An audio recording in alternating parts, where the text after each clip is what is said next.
कैसा है? अरे जानी, इतने दिनों बाद शक्ल दिखा रहे हो, लटका हुआ क्यों है? कुछ नहीं यार। अबे बता ना, शक्ल देख दो अपनी। अभी पूरी महफिल में बवासीर फैलाएगा। उससे बेहतर है अभी बता दे। यार कुछ नहीं, बस वही पुराने रोने धोने हैं। अब तो शादियों का सीज़न भी चल रहा है। भाई, बंदी ही नहीं मिलती। अबे यार, तेरा स्कूल से वही रोना धोना अभी भी चल रहा है। भाई, अगर तू शुरू से भाई की चरणों में बैठ चुका होता ना, आज ये नौबत नहीं आती। भाई, मुझे तो समझ ही नहीं आ रहा मैं गलत क्या कर रहा हूँ। जो बाकी लड़के करते हैं वही मैं कर रहा हूँ। उनको प्यार मिल जाता है, हमें कुछ नहीं मिलता। भाई, यहीं पे तो तू गलत है। तू बाकी लड़कों जितना नहीं कर रहा। तू बाकी लड़कों से बहुत ज़्यादा कर रहा है। और यही मसला है। मैं कुछ समझा नहीं। देख, तेरा मसला है, तू है ग्रीन फ्लैग। इतना ग्रीन फ्लैग है कि तू कैमोफ्लेज हो गया है। ठीक है, लड़कियां तुझे नोटिस ही नहीं करती। सही है, तुझे किसी खाते में नहीं डालती, तू कन्वर्सेशन में ही नहीं आता। लड़कियों को चाहिए रेड फ्लैग। लड़कियां होती हैं भैंस जैसी। वो रेड फ्लैग देखती हैं और सीधा घुस जाती हैं उसके अंदर। क्योंकि उनको लगता है कि वो है साइकोलॉजी की माँ। सही है, उनको दिखता है कि एक टॉक्सिक बंदा है और वो उसको ठीक कर देंगे, क्योंकि उन्होंने पूरे नेटफ्लिक्स के ना साइकोलॉजी के सीज़न देखे दो। और उनको लगता है उनको सब समझ आता है। तो उनको लगता है ये है चैलेंज और ये चैलेंज मैं पूरा करूँगी। तो हम इसी बंदे को यूज़ करेंगे। चलो, मैं तुझे कुछ स्टेप्स बताता हूँ कि तुझे गेम कैसे बैठाना है। एक कॉपी पेंसिल लेकर आ।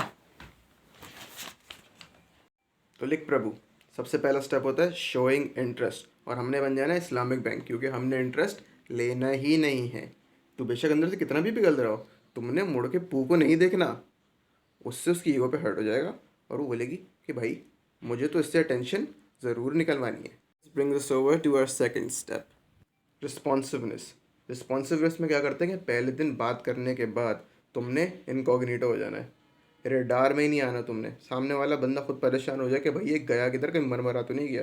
क्योंकि देखो, लड़कियों में होती है एक्स। सही है, एक्स क्या होती है? तुम्हारी डेली लाइफ की कोई भी चीज़ होगी। सही है, लेकिन वो उनकी बुरी लग जाएगी। अब लड़कियों को ये बुरा लगता है कि कोई लड़का अपने दिन हर दिन टाइम निकाल के उनसे बात करने की कोशिश करे, उनके दिन के बारे में पूछे। सही है, तो तुमने बिल्कुल इसका ऑपोजिट करना है। सही है, तुम बेशक अपनी वर्क आवर शिफ्ट बना लो कि भाई, मैं सिर्फ इन घंटों के बीच में तुमसे बात कर सकता हूँ, इसके अलावा मैं नहीं कर सकता। सही है, बेशक 2-3 दिन के लिए भी गायब हो जाओ। अगर उसकी तरफ से कोई मैसेज आ जाए तुम्हें, तो फिर तुमने क्या करना है? एक बड़ी बेहतरीन चीज़ जो मैंने अपनी ईयर्स ऑफ एक्सपीरियंस से सीखी है, वो होती है नोटिफिकेशन से मैसेज पढ़ना। ठीक है, तुम्हें बेसिकली करना ये है कि जब भी तुम्हारे पास कोई मैसेज आए, तुम्हें नोटिफिकेशन से देखना है और छोड़ देना है। तुम्हें पता है कि उसने मैसेज कर दिया, तुम्हारा काम कंप्लीट हो चुका है, लेकिन तुम फ़ौरन जवाब नहीं दोगे। फ़ौरन जवाब देने से इंटरेस्ट शो होता है और हम इंटरेस्ट नहीं दिखाते। तो तुमने मैसेज देखना है और छोड़ देना है। तुम्हें सुबह मैसेज आया, तुम रात में रिप्लाई करोगे। अगर तुमने अगले दिन रिप्लाई किया, दैट्स इवन बेटर। सामने वाले बंदे को परेशान कर दो भाई। और बेशक तुम थोड़ी देर में व्हाट्सएप खोलते रहो अपना, कि दिखे कि वो ऑनलाइन है। तुम स्टेटस अपडेट भी करो, मीम शी में लगाओ भाई, लेकिन तुमने रिप्लाई नहीं देना। And most final step is the push and pull. अब जब रिप्लाई करने का टाइम आ ही गया है, तो आपने करना क्या है? आपने बेसिकली ऐसा सिनेरियो बनाना है जिसमें कुछ दिन आप उसको अटेंशन दे रहे हो और फिर आप अटेंशन नहीं दे रहे। अटेंशन दे रहे हो, अटेंशन नहीं दे रहे। अच्छा, ओके, नाइस।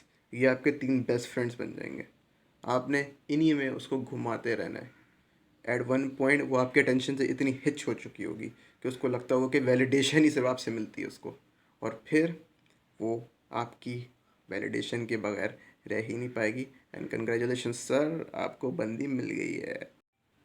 यार, ये तो बड़ा बैड सीन नहीं हो गया कि तुम किसी लड़की के साथ ऐसा करो? मतलब वो तो इमोशनली बिल्कुल पागल हो जाएगी। I don't make these rules my friend, I have only learn how to abuse them. और भाई, तूने उनके साथ अच्छा भला करके कुछ उखाड़ा नहीं ना? लेकिन अगर तुझसे सब कुछ नहीं हो रहा, तो भाई तेरे लिए बस एक ही स्कीम बची है। वो क्या? Arrange marriage. इस स्कीम में तुमने सारे लड़की लपाड़े वाले मसले छोड़ देने हैं, तुमने सिर्फ अपने करियर पर फोकस करना है। तुम गंजे हो जाओगे, तुम्हारी तोंद बाहर आ जाएगी, तुम 30-35 साल के बुढ़े लगोगे। लेकिन अगर तुमने काफ़ी मेहनत की भी होगी, तुम्हें किसी अब्रॉड कंट्री की नेशनैलिटी मिली भी होगी, तुम पाकिस्तान का माल नहीं कहलाओगे।